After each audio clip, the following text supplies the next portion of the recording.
మీ శ్రేయస్సు కోసం చేసే పూజలు, హోమాలు, యజ్ఞాలు ఇప్పుడు ఒక్క క్లిక్ దూరంలో వేదమందిర్.com.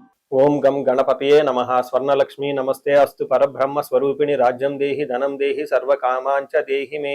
12 రాసుల వారికి లక్ష్మి, స్వర్ణలక్ష్మి అమ్మవారి యొక్క కృపా కటాక్షం వలన ప్రతి ఒక్కళ్ళకి ఆత్మజ్ఞానం కలిగి ఉండాలి. తద్వారా ప్రతి నిమిషం ప్రతి సందర్భంలోనూ సంతోషంగా ఉత్సాహంగా ఉండే విధంగా అమ్మవారికి అందరినీ ఆశీర్వదించాలని, అంతేకాకుండా రాజ్యం దేహి, మన అందరికీ మంచి పదవి, ఉన్నతమైన స్థితి, ఒక అధికారం, దర్పం అన్ని కలిగించాలని, దానితో పాటు స్వర్ణలక్ష్మి అమ్మవారు ప్రతి ఒక్కరికి ధన ప్రవాహాన్ని కలిగించాలని, ఫైనల్ గా సర్వకామాంచ దేహిమే, మనం అనుకున్న ప్రతి కోరిక కూడాను ఇమ్మీడియట్ గా తక్షణమే అమ్మవారు మనకి నెరవేర్చాలని చెప్పేసి అమ్మవారు ప్రార్థన చేస్తూ, గణపతిని కూడా మనం చేసే ప్రతి దానిలోనూ మనకి బుద్ధి సిద్ధి, చక్కటి విజయాన్ని, ఒక మంచి వివేకాన్ని కలిగించాలని, సత్ డెసిషన్స్, మంచి నిర్ణయాలు తీసుకునే విధంగా మనకి గణపతి మనకి కృప ఉండాలని చెప్పేసి ప్రార్థన చేస్తూ, మనం ఈ రోజు టాపిక్ చూసుకుంటే సూర్యుడు వృషభ రాశి నుంచి మిథున రాశిలోకి మారుతూ ఉన్నారు. దీనిని మనకి మిథున సంక్రమణ అంటారు. అంటే ఇది 12 రోజులు ఉంటుంది ఈ సంక్రమణ. మనకి మకర సంక్రమణ,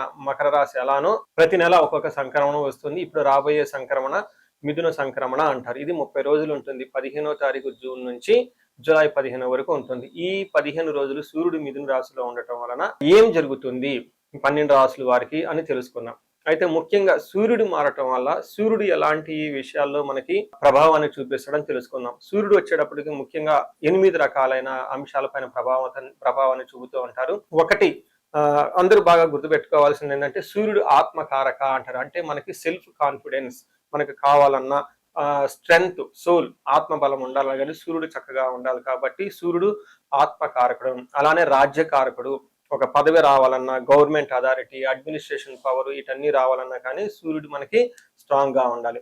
అలానే పితృకారకుడు, father related elders, mentors, boss, వీళ్ళందరినీ కూడా మనకి సూర్యుడే రిప్రజెంటేషన్ చేస్తూ ఉంటారు. యశస్సు, కీర్తి ప్రతిష్టలు, గుర్తింపు, కొంతమందికి గుర్తింపు ఉంటుంది ఏ పని చేసినా, కొంతమందికి ఏ పని చేసినా గుర్తింపు అనేది ఉండదు. ఈ గుర్తింపు లేకపోవడం కూడా కారణం కూడా సూర్యుడు వాళ్ళ జాతకంలో సరిగ్గా లేకపోవడం అని గమనించుకోవాలి. పదవి, అధికారం, అంటే మీకు ఒక స్టేటస్, అంటే ఒక లేబుల్, మేనేజర్ నుంచి హైయర్ మేనేజర్, వైస్ ప్రెసిడెంట్, ఇలా ఒక్కొక్క లెవెల్ బై లెవెల్ ఎదుగుతూ ఉంటారు. అలాంటి పదవి, పొజిషన్ మీకు రావడానికి కూడా కారణం సూర్యుడు అని తెలుసుకోవాలి. అంతేకాకుండా అధికారం, పవర్, లీడర్షిప్, కమాండింగ్ పవర్, మీరు ఒక పని చెప్తే ఎదుటి వాళ్ళు చేయగల సామర్థ్యం అంతా కూడాను సూర్యుడు మెట్టే మీ జాతకంలో డిసైడ్ అవుతూ ఉంటుంది. తేజస్సు, ఆరోగ్యం, మంచి గ్లోరీ ఉంటుంది, మీకు ఎనర్జీ ఉండాలి, బ్రిలియన్స్, చాలా చక్కగా మీ ఫేస్ అంతా ఎప్పుడు కలగా ఉత్సాహంగా ఉండాలి, దానికి కూడా కారకుడు సూర్యుడు. ముఖ్యంగా లాస్ట్ లో ఆరోగ్య ప్రదాత, సూర్యుడిని ఆరోగ్యం ఇచ్చే వాళ్ళు అంటారు. ఎవరి జాతకంలో అయితే సూర్యుడు సరిగా ఉండరో వాళ్ళకి అనారోగ్యంతో బాధపడుతూ ఉంటారు. ఎవరికైతే సూర్యుడు చాలా జాగ్రత్తగా ఉచ్చ స్థానంలో ఉంటారో చక్కగా వాళ్ళకి హెల్తీగా ఉంటారు, ఫిజికల్ గా చాలా స్ట్రాంగ్ గా ఉంటారు, ఒక పవర్ వాళ్ళలా ఉంటుంది అని తెలుసుకోవాలి. ఇలా 8 రకాలైన ముఖ్యమైన కారకాలు ప్రతి ఒక్కళ్ళ జీవితంలో సూర్యుడు అనేది ప్రభావాన్ని చూపిస్తూ ఉంటారు. అయితే ఈ సూర్యుడు మిథున రాశిలో ఉండటం వల్ల ఇందాక వరకు మనం చెప్పుకున్న విషయాల్లో కొందరికి అనుకూలంగా ఉంటుంది, కొందరికి ప్రతికూలంగా ఉంటుంది. ఏ రాశులు వాళ్ళకి అనుకూలంగా ఉంటుంది, ఏ రాశులు వాళ్ళకి ప్రతికూలంగా ఉంటుందో మనం చూద్దాం. ఇప్పుడు తులారాశి చూసుకుంటే తులారాశి వాళ్ళకి మిక్స్డ్ గా ఉంటుంది. అంటే పెద్ద అనుకూలంగా ఉండదు, పెద్ద ప్రతికూలంగా కూడా ఉండదు, తటస్థంగా ఉందని మనం చెప్పుకోవచ్చు. పెద్ద అంటే మీ సైడ్ లో ప్రాబ్లం అయితే ఏముండదు, కానీ వేరే వాళ్ళు వచ్చి మిమ్మల్ని అనవసరంగా ఇబ్బందులకు గురి చేయాలని ట్రై చేస్తూ ఉంటారు. అయితే అలాంటి ఎన్ని ప్రయత్నాలు చేసినా కానీ చివరికి మీరు విన్ అవుతారు అని గమనించుకోవాలి. ఫాదర్కి మాత్రం కొంచెం హెల్త్ విషయంలో జాగ్రత్తగా ఉంటే బాగుంటుంది. బట్ ఓవరాల్ గా ఫైనల్ గా కొన్ని అప్స్ అండ్ డౌన్స్ ఉన్నా కానీ ఈ మాసం అంతా శుభకరంగా ఉంటుంది అని మనం గమనించుకోవాలి. మనకి ఫస్ట్ ఇందులో సంస్కృతంలో శ్లోకం చూద్దాం. మన మహర్షులు ప్రాచీన గ్రంథాల్లో, పురాతన గ్రంథాల్లో ఏం చెప్పారో మనం గమనిద్దాం. యాన్షియంట్ స్క్రిప్చర్స్ లో ఏముందో చూద్దాం.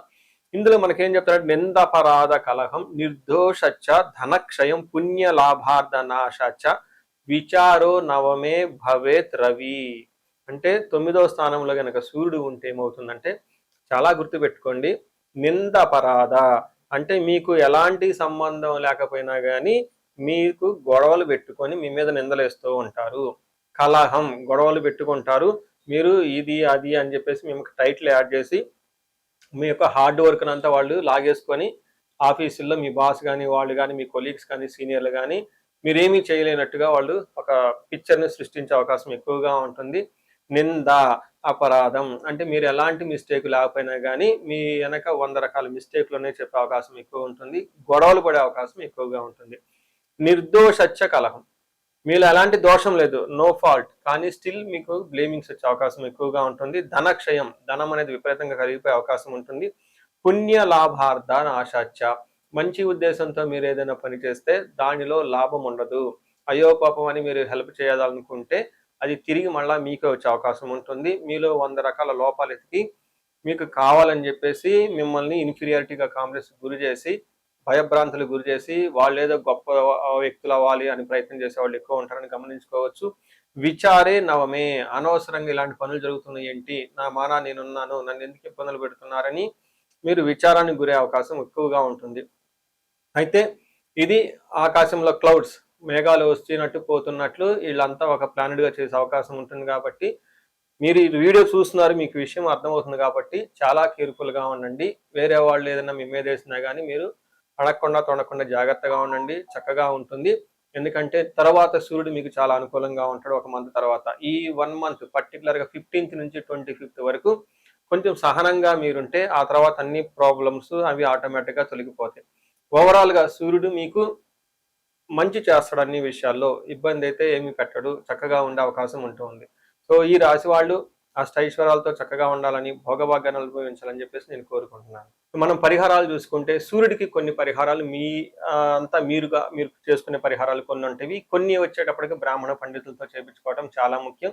కొన్ని క్షేత్ర దర్శనాలు కూడా చేసుకోవడం చాలా చాలా ఇంపార్టెంట్. ముందు ముఖ్యంగా మీవంతా సెల్ఫ్ రెమెడీస్ అంటారు, మీరంతా స్వయంగా చేసుకునే పరిహారాలు కొన్ని ఉంటాయి. అందులో ముఖ్యంగా చూసుకుంటే సూర్య నమస్కారాలు చేయడం చాలా ఇంపార్టెంట్. సూర్య అష్టకం చదవటము లేదా ఆదిత్య హృదయ స్తోత్రం చదవటం కూడా చాలా ఇంపార్టెంట్. ఎప్పుడైతే ఆదిత్య హృదయ స్తోత్రము, హనుమాన్ కార్యసిద్ధి మంత్ర రెండు కలిపి కనుక చదువుకలిపితే ఇంకా చాలా మంచి రిజల్ట్ ఉంటుంది. సో ఇక్కడ ఆదిత్య హృదయ స్తోత్రంతో పాటు హనుమాన్ చాలీసా కానీ, హనుమాన్ కార్యసిద్ధి మంత్రం కానీ చదువుకుంటే ఇంకా చక్కటి మంచి రిజల్ట్ వస్తుంది. సో ఇవన్నీ మీరు చేసుకునే మీ వరకు మీరు చేసుకోవచ్చు. ఇంకా టెంపుల్స్కి వెళ్ళేసి అక్కడ నవగ్రహాల చుట్టూ తిరిగి గోధుమలు కనుక దానం చేయగలిగితే, సద్బ్రాహ్మణులకి సత్పురుషులకి చేయగలిగితే ఇంకా మీకు చక్కటి మంచి రిజల్ట్ వస్తుందని గమనించుకోవాలి. సో అది మీ వరకు చేసుకోగలుగుతారు. మీ ద్వారా కాకుండా కొన్ని సమస్య తీవ్రంగా ఉంటే పండితులను కలిసి లేదంటే మా ద్వారా అపాయింట్మెంట్ తీసుకొని జాతక చక్రం కూడా చూపించుకొని చేపించుకోవడం చాలా ఉత్తమం. ఇందులో ముఖ్యంగా సూర్యుడికి సంపూర్ణమైన శాంతులు చేయాల్సి ఉంటుంది. గ్రహ శాంతి అంటారు. ఈ గ్రహ శాంతిలో సూర్యుడికి జపాలు, దానాలు, తర్పణాలు, హోమాలు ఇవన్నీ చేస్తూ ఉండాలి. వీటితో పాటుగా ఇంకా మీ యొక్క ఇండివిజువల్ జాతకం చూపించుకోవడం చాలా చాలా ముఖ్యం. ఎవరికైతే మీ యొక్క ఇండివిజువల్ లైఫ్లో మీకు ఏజ్ 35 to 45 మధ్యలో ఉండి 40 years +or- ఉన్న వాళ్ళకి ఎక్కడైనా మీకు లైఫ్ స్టాగ్నేటెడ్ కనిపించింది, అప్పటిదాకా సక్సెస్ఫుల్ ట్రాక్ రికార్డు ఉండి ఇక్కడ ఎందుకో ఆగిపోయారు, గ్రోత్ లేదని మీకు అనిపిస్తే ఒక్కసారి కాల్ చేసి అపాయింట్మెంట్ తీసుకోండి, మీ జాతకం చెక్ చేసుకోండి. నేను 35 to 45 ఏజ్ గ్రూప్ రీసెర్చ్ గ్రూప్గా చేస్తూ ఉన్నాను. చాలా మంది పీపుల్ మిడ్ లైఫ్ క్రైసిస్ అని చెప్పేసి ఇక్కడ ఆగిపోతూ ఉంటారు. చాలా మందికి డైవర్స్ అవుతూ ఉంటుంది, సడన్ గా కెరీర్లో బ్రేక్ వస్తూ ఉంటుంది.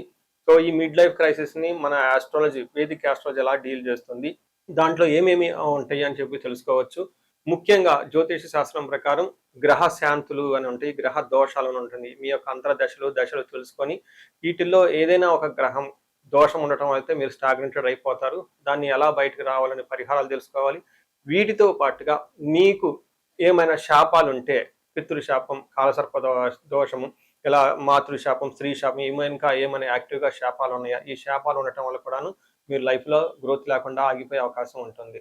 సో ఎవరికైనా సరే ఎలాంటి ప్రాబ్లం ఉన్నా, ధనానికి ఇబ్బంది పడిపోతూ ఉంటే స్వర్ణలక్ష్మి విశేష హోమం చేయించుకోండి.